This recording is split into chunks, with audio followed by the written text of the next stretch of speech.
Assalomu alaykum, hurmatli ijtimoiy tarmoq foydalanuvchilari, hurmatli do'stlar.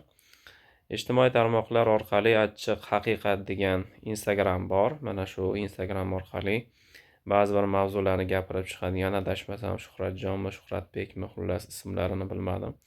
Ana shu inson chiqib, hozir ustoz Abror Muxtoraliga bizni tilda aytganda javob beribdilar. Ya'ni kim siz Xitoy haqida gapirmang, siz o'sha kerakli ishingizni qiling degan ma'nodagi tanbeh beribdilar.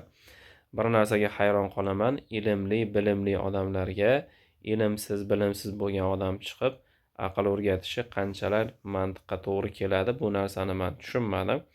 Keyin nasihat qilinadigan insonga ochiqchasiga chiqib olib, ommaga san undoqsan, san bundoqsan deyilmasligi kerakligi haqida ham eshitgan edik. Lekin hozirda mana shu e'tirozni chiqaribdilar. Hozir biz mana shu videoni birgalikda ko'ramiz, tanishamiz. Yosh bolalar nima kirgizmayapti? Men hattan bilay nima kirgizmayotganligini. Men qayerdan bilay? Men davlatmanmi men? Do'stlar, xafa bo'lmanglar. Mana shu savollarni men shunaqangi yozib gapirayotganlarda dayuslik bor. Qori, hurmatli Abror Muxtorali. Masjidda imomligingizni qilsangiz-chi? Naqlasman bitta Xitoy yo burningizni tiqmasligingiz kerak bo'lgan joylarga tiqib. Men boshqalarga o'xshab bu paxta qo'ymayman sizga. Kimligingizni bilaman men. Sizni masjidda ko'rsam domlasiz, gap yo'q, hurmatingiz cheksiz. Chunki sizning ilmingizni men million yilda ham ola olmayman. Nima chiqib turib men bitta ommaga xitoyliklar u yoq bu yoq, sizning ilmingiz bor. Siz undan ko'ra nimaga, misol uchun, deputat prezidentga o'z taklifini bera oladi? Siz domlasiz, nimaga siz, erkak kishilarga 12 yoshdan namoz farz. To'g'ri, tarovih sunnat. Lekin tarovihga ketgan vaqtidan ko'ra boshqa joyda gunoh qilgandan ko'ra ruxsat beraylik deb turib taklif bermaganingiz uchun tepada javob berishingizni qachon tushunasiz? Xullas, siyosiy temalarga aralashmang, xo'p, aka. O'zingiz atrofingizda o'sha chet ellik bir-biringlar bilan PR ishlayotganinglar, odamlaringlar bilan yaxshilab o'ynab yuringlar.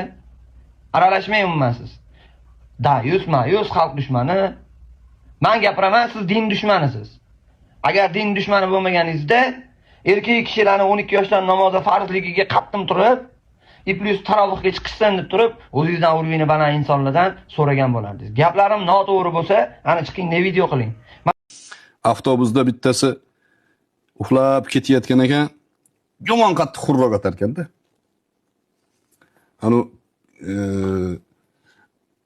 Pul yig'ib yuradigan keptida haligini uyg'otib, "Turing, yomon qattiq xurroq atyapsiz." desa, ya'ni indamayotgan xurroq atyapti keyin. "Turoningdan" deb yoqasidan ushlab turg'izgan ekan, u bakshor ekan u.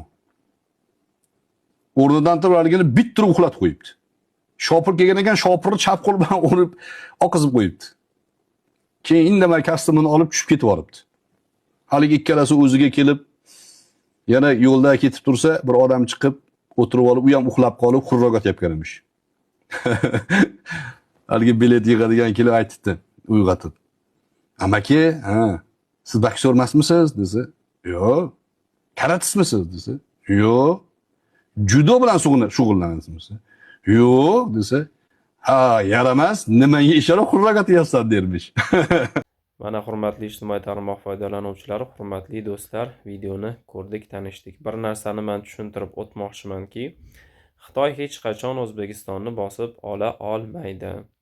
Xitoy hech qachon O'zbekistondagi yerlarni sotib ola olmaydi.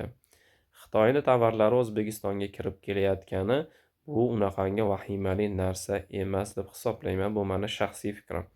Chunki gegemon davlatlardan bittasi Rossiyaga ham judayam taxminim bo'yicha 95% tovarlar Xitoydan keladi. Rossiya shunday gegemon davlat bo'la turib, Xitoydan mahsulot sotib oladi. Va undan tashqari xitoyliklar ham Rossiyaga kelib ishlashadi va mana shu yerda istiqomat qilishadi. Nimaga shunday gegemon davlat Xitoy yomon bo'lsa, unga e'tirozini bildirib, deportatsiya ishlarini qilmadi yoki tovarlarni sotib olmadi. Ya'ni hozir sotib olish davom etyapti. Shuning uchun bir narsani gapirishdan oldin u narsalar haqida ma'lumotlarni yaxshilab o'ylab, tekshirib, mulohazasini qilsak, ortidan javoblari kelib chiqaveradi.